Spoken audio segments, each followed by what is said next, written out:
കേട്ടിടത്തോളം വന്നിരിക്കുന്നവൻ ഒരു സാത്താന്റെ ജന്മമാ.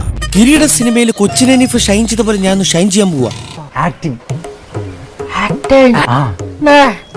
രാത്രി 1 മണി 2 മണിക്കൊക്കെ വിളിക്കും. ആരെന്ത് വെച്ചാൽ ഇത് പറഞ്ഞാൽ മതി. ദിയ എന്താണോ നമ്മൾ അക്സെപ്റ്റ് ചെയ്യുക, ദിയയുടെ കൂടെ മൂവ് ചെയ്യുക, വേറെ ഒന്നും ദിയക്ക് പറ്റത്തില്ല. രാത്രി 1 മണി 2 മണിക്കൊക്കെ വിളിക്കും. മഹാനട മെത്തേഡ് ആക്ടിങ് നീ കാണാൻ പോണേല്ലോ. എന്താ വിളിച്ചിട്ട് എന്താ പറയാ? ആ പ്രോഡക്റ്റ് ആ സമയത്ത് കൊടുക്കണം, ഈ സമയത്തൊക്കെ കൊടുക്കണം. രാത്രിയിലും വിളിച്ചുകൊണ്ടേ. അങ്ങനത്തെ തറവിലൊന്നും ഞാൻ ചെയ്യില്ല. നമ്പറിൽ രാത്രി 2 മണിക്ക് 3 മണിക്ക് വിളിച്ചിട്ടാണ് ഇത് പാക്ക് ചെയ്തോ അത് പാക്ക് ചെയ്തോ ദിയയുടെ ഹസ്ബൻഡ് നമ്മുടെ ചോദിക്കും. വിവരവും വിവേകവും ഇല്ലാത്തവനാണേ. ഇപ്പൊ എന്തിനാണ് ഇപ്പൊ ഓഫീസ് കാര്യങ്ങളൊക്കെ ഒരു ടൈം കഴിഞ്ഞ് ഇപ്പൊ എല്ലാവരും പെൺകുട്ടികളെ ഇപ്പൊ എന്തിനാണ് വിളിക്കുന്നത്?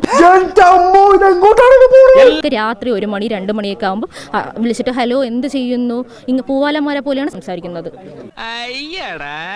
നല്ല നോണയൊന്നും വന്നില്ലടാ. അല്ലെങ്കിൽ വാവിട്ട വാക്കും വയറുവിട്ട വളി രണ്ട് തിരിച്ചെടുക്കാൻ പറ്റും.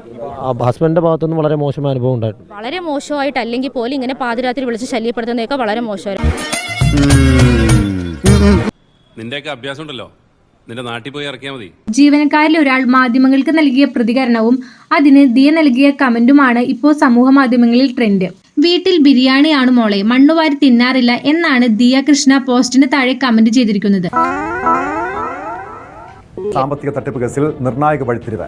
ആരോപണ വിധേയരായ ജീവനക്കാരുടെ ബാങ്ക് സ്റ്റേറ്റ്മെന്റ് പരിശോധിക്കുന്നതിനിടെ അക്കൗണ്ടുകളിലേക്ക് 1/2 കോടിയിലേറെ രൂപ എത്തിയിട്ടുണ്ടെന്ന് വ്യക്തമാക്കുന്ന തെളിവുകൾ പോലീസിന് ലഭിച്ചു. നടുക്കാരിൽ ചെന്നാലും ശരി, അത് നക്കിയേ കുടിക്കുള്ളൂ. കേരള പോലീസ് ആരാണെന്ന് ഇന്ന് നീ വിവരം അറിയും. ഇന്ന് രണ്ടും കൽപ്പിച്ചാണ് ഞാൻ വന്നിരിക്കുന്നത്.